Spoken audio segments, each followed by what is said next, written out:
With so many online platforms to choose from, it can be totally overwhelming and confusing to try to figure out which one is the right fit for you and your product. In today's video, we're going to walk through the 4 biggest online platforms so you can finally figure out which one is the right fit for you. After spending almost a decade helping major retailers build their businesses, I took what I learned and turned it into a 5-figure side hustle selling nursery prints and baby blankets. And now I'm taking all of my insider secrets and sharing them with you so you too can build a booming business. If you're as excited as I am for today's video, make sure to subscribe and hit that notification bell so you'll be first on the list to find out when new videos drop every Tuesday. All right, first up, WordPress. WordPress is so tempting, especially if you're just starting out. They really woo you with the idea that the website is free. Free to build, free for life, free to get started. And if you're like me, you're thinking, yes, I'm a new business owner, I have a new product. Free sounds excellent. I made that exact mistake with my very first website. I set it up on WordPress because it was free, and I wasn't quite ready to make an investment in my business, even a small one. Here's what I quickly realized. WordPress sites are ugly. Really, really ugly. And in order to make them pretty, you usually have to buy a pre-made theme. And those are not cheap. So my free WordPress site quickly went from $0 to $180 just to make it look like a basic store. And on top of needing to buy a theme just to make it look good, WordPress isn't set up natively to be made for product-based businesses. So it doesn't look like a store, it doesn't have the functions of the store built in.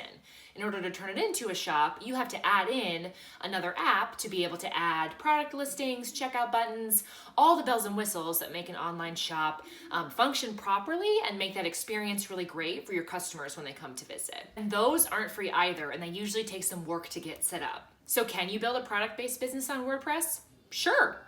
If you have some basic coding knowledge, if you really want something that's super custom and you want to invest that time and that money in right from the beginning, and you're willing to do all the learning and testing and tinkering to make sure that you pick the right app, connect it to the right theme, and have everything running smoothly, absolutely, you can go for WordPress. But to be honest, if you're a beginner, you're just getting started, it's not my first recommendation and it's not where I would start. So if not WordPress, what are your other options?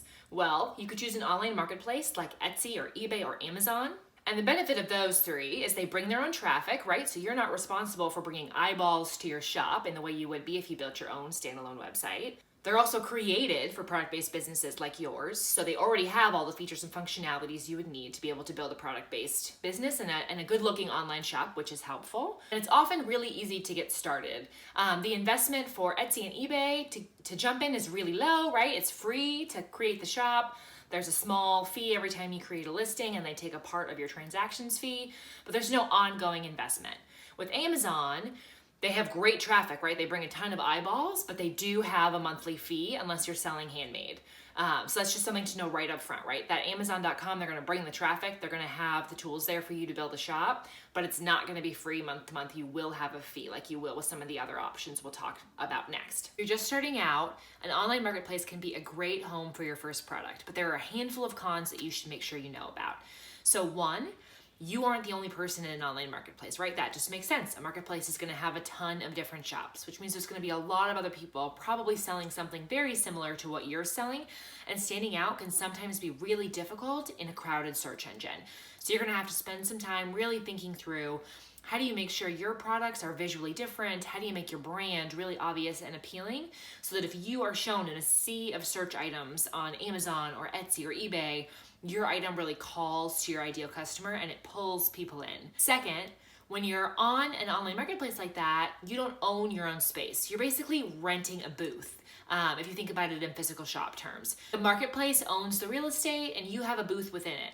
They can change the rules on you, they can add additional fees, they can change the cost, and you just kind of have to go with whatever they choose to do. Because at the end of the day, the decisions that they're making for their marketplace are going to be the ones that are best for them, for their larger customer pool, not just for you, and hopefully for the shop owners on the site, but most often it's going to benefit the customers and it's going to benefit like the main marketplace, not so much you specifically. And the third thing to keep in mind is that because you're renting space, you don't own your audience.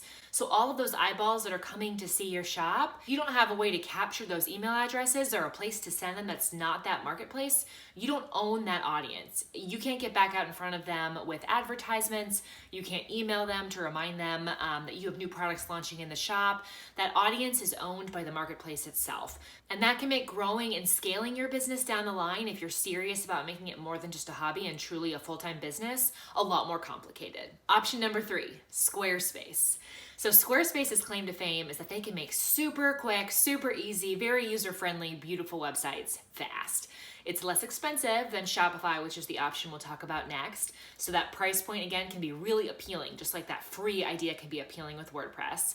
And Squarespace does have different tiers available depending on where you're starting and what kind of features you need, which is nice. So you can choose the price tier and the features that are gonna make the most sense for where you are with your business today. I originally opened my shop, The Graceful Goose, on Etsy, but like I was talking about a minute ago, there came a point where I was ready to grow and scale, and trying to do that on Etsy just proved to be too challenging. I didn't want to drive my own traffic there and then have that traffic go out to my competitors, right? I was doing all that hard work. I wanted to benefit from all the work I was doing.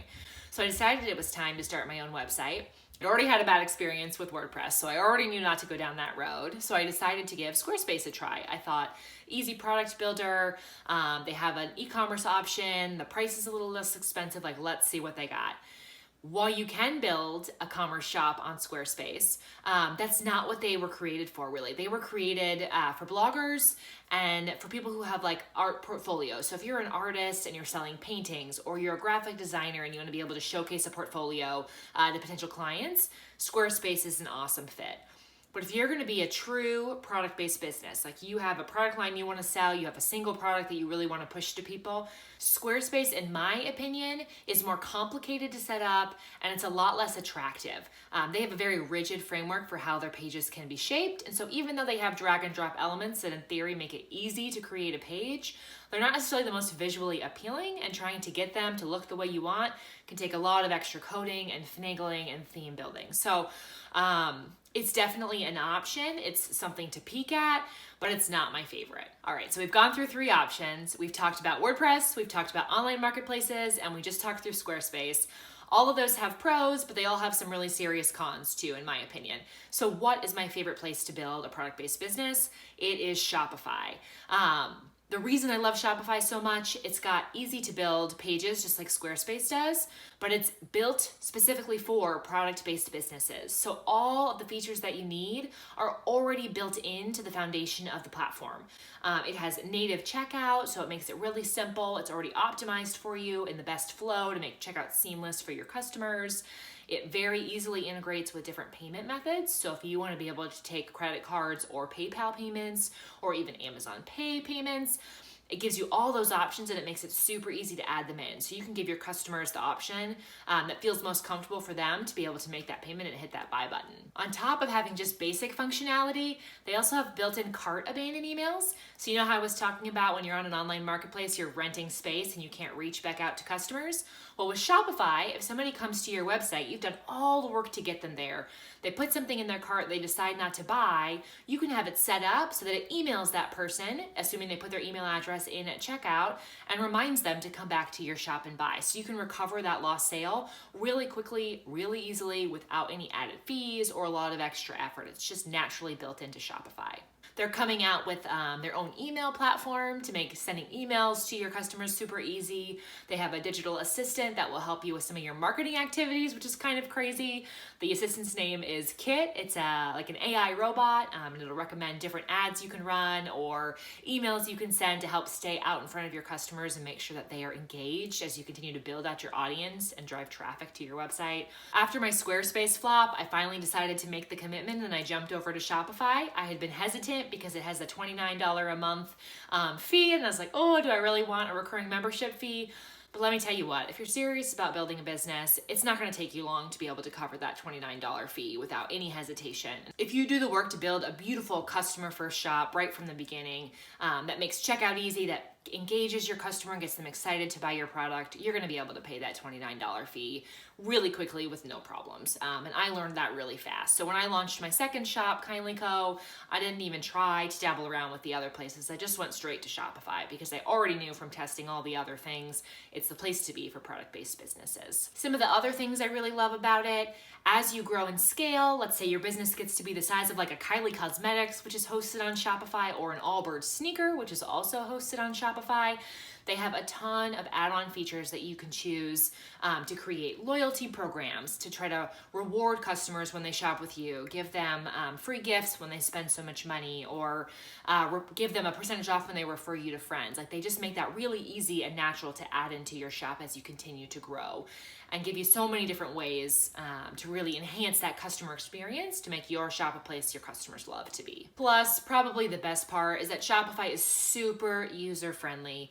The base theme that the store comes with is already beautiful. It's already built to be able to make a lovely product-based business, to really feature your product, make it front and center in a way that you are used to seeing when you shop in e-com stores. So your customers aren't going to be confused when they come to your shop. They're not going to wonder if they stumbled onto a blog or somebody's MySpace page, something funky and random.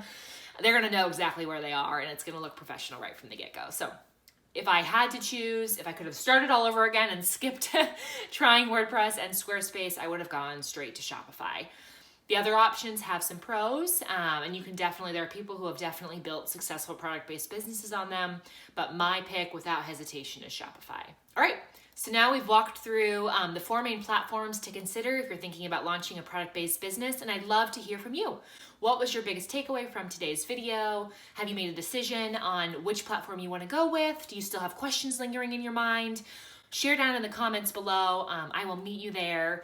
If you enjoyed today's video, make sure to hit the thumbs up. Share it with any of your crafty friends. And if you haven't already, be sure to subscribe to my channel so that you are first on the list to find out when new videos drop every Tuesday. Can't wait to catch up with you in the comments.